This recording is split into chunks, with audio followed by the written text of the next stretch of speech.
ஒரு பிசினஸ்மேன் அவனோட பிசினஸ்ல ரொம்ப லாஸ் ஆகி ஒரு காட்டுல போய் அமைதியா உட்கார்ந்துருக்கான். அப்ப கடவுள்கிட்ட கேக்குறான், எனக்கு ஒரு காரணம் சொல்லு, நான் ஏன் உயிரோட இருக்கணும்? என் வாழ்க்கையில நான் எல்லாத்தையுமே இழந்துட்டேன், இந்த வாழ்க்கையில நான் இனி என்ன பண்ண போறேன்? அப்பதான் ஒரு குரல் கேக்குது. கடவுள் அவன்கிட்ட பேசுறாரு, நான் இந்த பூமியில புல்லோட விதைகளையும் மூங்கிலோட விதைகளையும் ஒரே நேரத்துல தான் விதைச்சேன். ரெண்டையும் நல்லா பாத்துக்கிட்டேன். புல்லு உடனே வளர ஆரம்பிச்சிருச்சு, அந்த நிலம் ஃபுல்லா பச்சை பசேல்னு ஆயிருச்சு. ஆனா மூங்கில் வளரவே இல்லை, ஒரு சேஞ்சுமே அதுகிட்ட இருந்து தெரியல.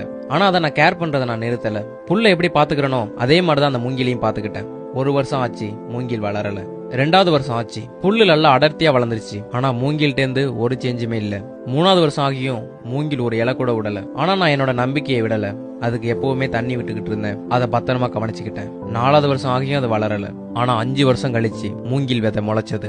6 மாசத்துல புல்லை விட 20 அடி அதிகமா வளர்ந்து நின்னுச்சு. மூங்கி வளர்றதுக்கு 5 வருஷம் எடுத்துக்கிச்சு. அந்த 5 வருஷமும் அதோட வேற பலப்படுத்திக்கிட்டு இருந்திருக்கு. அப்பதான் அதால 20 அடி வளர்ந்து நிக்க முடியும். நான் சொல்றதை என்னைக்கும் மறந்துடாத. உன்னோட வாழ்க்கையில நீ சந்திக்கிற கஷ்டங்கள் உன்னோட வேற உறுதிப்படுத்திக்கிட்டு இருக்கு. அது உன்னை பலசாலியாக்குது. நான் மூங்கில என்னைக்கும் கைவிட்டதில்ல, அது மாதிரி உன்னையும் நான் என்னைக்கும் கைவிட மாட்டேன். அதனால உன் முயற்சியை நீ என்னைக்குமே கைவிட்டுறாத. மூங்கில் வளர்றதுக்கும் புல்லு வளர்றதுக்கும் நேரம் மாறுபடும், அதே மாதிரி அதோட தேவையும் மாறுபடும். இதே மாதிரி உனக்கான நேரமும் வரும். அதனால உன் வாழ்க்கையில ஏற்படுற தடைகளையோ கஷ்டங்களையோ கண்டு நீ பயப்படாத. இன்னைக்கு இல்லனா நாளைக்கு ஜெயிப்ப. இந்த கதை மூலமா நீங்க என்ன தெரிஞ்சுக்கிட்டீங்கன்னு மறக்காம கமெண்ட் செக்ஷன்ல சொல்லுங்க. இந்த வீடியோ பிடிச்சிருந்தா இந்த வீடியோக்கு லைக் பண்ணுங்க, ஸ்டார் ஸ்டேட்டஸ் சப்ஸ்கிரைப் பண்ணி சப்போர்ட் பண்ணுங்க.